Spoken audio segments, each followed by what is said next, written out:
88% కుబేరులు అగ్రవర్ణాలే. 70 ఏళ్ల సంధి మా సంక్షేమం కోసం పనిచేస్తే మేము కుబేర్లం కావాలి కదా, బీసీలం ఎస్సీలం ఎస్టీలము, మీరెట్లా కుబేర్లయ్యారు? 90% మంది. భారత్లో 90% సంపద వారి చేతుల్లోనే ఉంది. బిలియనీర్ల జాబితాలో కనిపించని ఎస్సీ ఎస్టీలు. ఈ తరహా అసమానతలు ప్రమాదకరమని చెప్పేసి ఆర్థికవేత్తలు చెప్తున్నారు. ద వరల్డ్ ఇన్ఈక్వాలిటీ ల్యాబ్ తాజా నివేదిక వెల్లడించింది. భారత్లో బిలియనీర్ల శాతం కులాల వారీగా చూసుకుంటే 2012లో 79% ఓసీలు ఉన్నారు, 19.6% ఓబీసీలు ఉన్నారు. ఇక 2014లో 78.10% ఓసీలు ఉంటే 20% ఓబీసీలు ఉన్నారు. 2016లో 79.70% ఓసీలు ఉంటే 16.80% ఓబీసీలు ఉన్నారు. 2018లో 81.70% ఓసీలు ఉంటే 14.4. దీన్ని బట్టి మనం అర్థం చేసుకోవాల్సింది ఏంటంటే, మనల్ని పైకి తీసుకురావడానికే కదా ఈ 70 ఏళ్ళు పరిపాలన చేసింది. 2012లో బిలియనీర్లు అంటే డబ్బున్నోళ్ళ దాంట్లో 2012 కల్లా 19% మంది ఉండే ఓబీసీలు, 79% మంది అగ్రవర్ణాలు ఉండే. 2022కి వచ్చేసరికి 19% వాళ్ళు పోయి 9% అయ్యారు, 79 వాళ్ళు పోయి 88 అయ్యారు. అంటే ఎవరి సొమ్ముతోని ఎవడు బతికి ఎవడు బిలియనీర్ అయింది అన్నట్టు. ఇవి లెక్కలు. ఇవి ఒక్కసారి మీకు వినిపిస్తా చూడండి. దేశంలో ఒక పక్క బిలియనీర్ల సంపద ఎన్నో రెట్లు పెరుగుతుండగా సామాన్యుడు మరింత పేదవాడు అవుతున్నాడు. ఈ తేడా సామాజిక వర్గం పరంగా కూడా స్పష్టంగా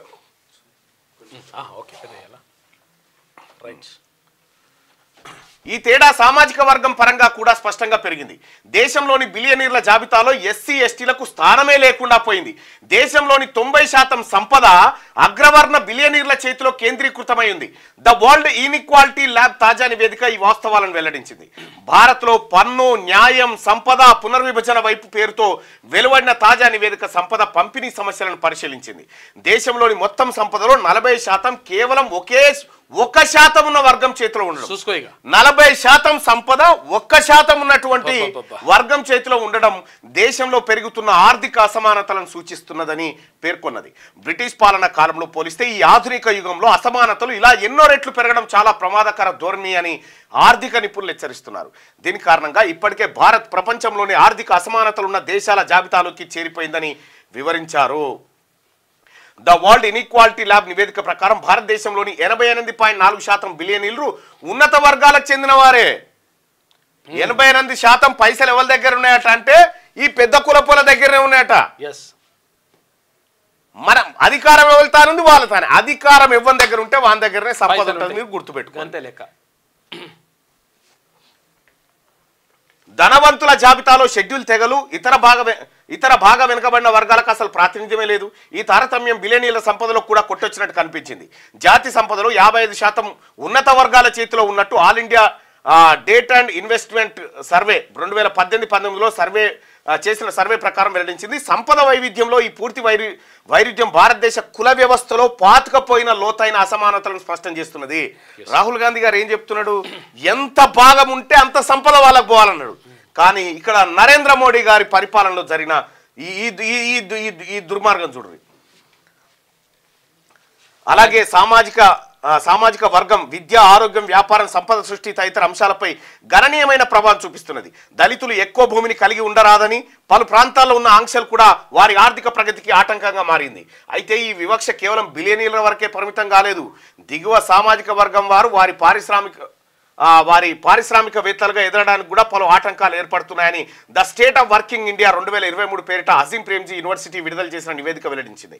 శ్రామిక శక్తి అధికంగా ఉన్నప్పటికీ ఎస్టీలు పారిశ్రామికవేత్తలుగా ఎదగలేకపోతున్నారు. ఎస్సీల శ్రామిక శక్తి 19.3% ఉండగా అందులో 11.4%, ఎస్టీలో 10.1%, శ్రామిక శక్తి 5.4% మాత్రమే యజమానుల స్థాయికి ఎదిగారు. అత్యధిక ఎస్సీ ఎస్టీల సంపద వర్గీయులే. సంపద అసమానత దిగువ వర్గాల సామాజిక వర్గాల్లో బిలియనీర్ల ర్యాంకులను మించి విస్తరించింది.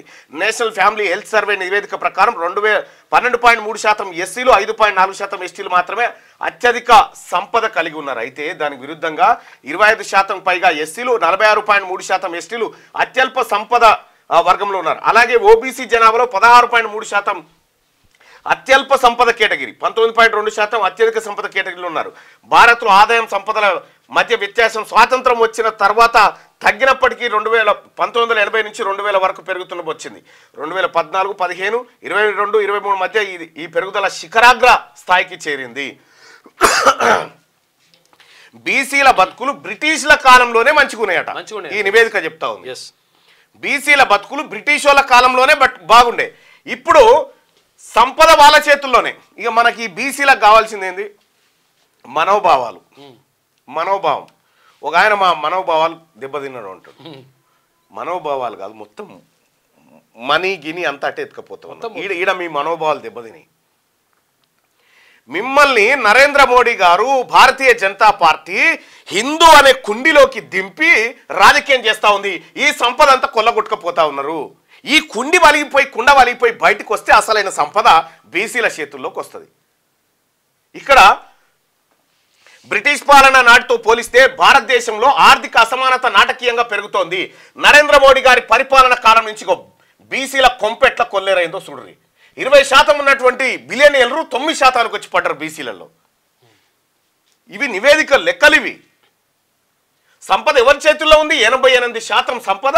భారత్లో 90% సంపద వారి చేతుల్లోనే.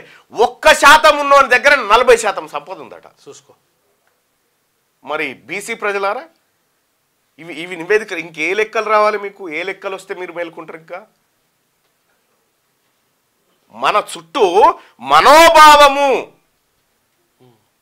కలిసి ఉంటే కలదుసుకమంటాడు ఆయన నరేంద్ర మోడీ గారు.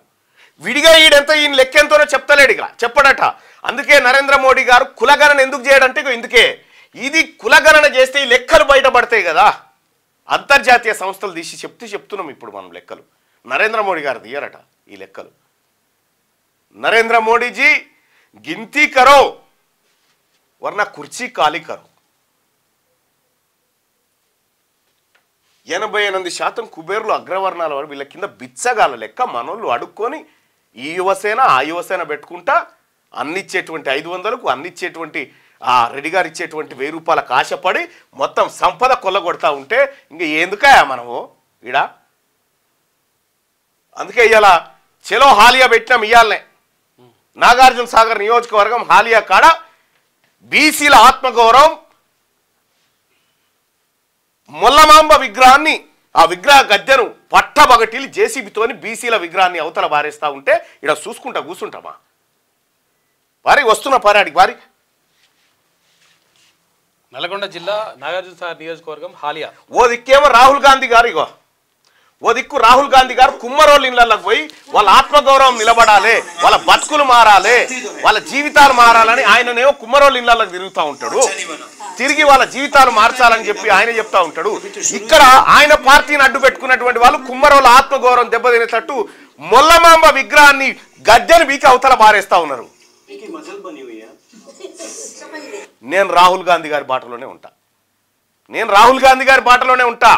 మీరు తెలుగులో అనర్గళంగా రాయగలరా? స్పష్టంగా మాట్లాడగలరా?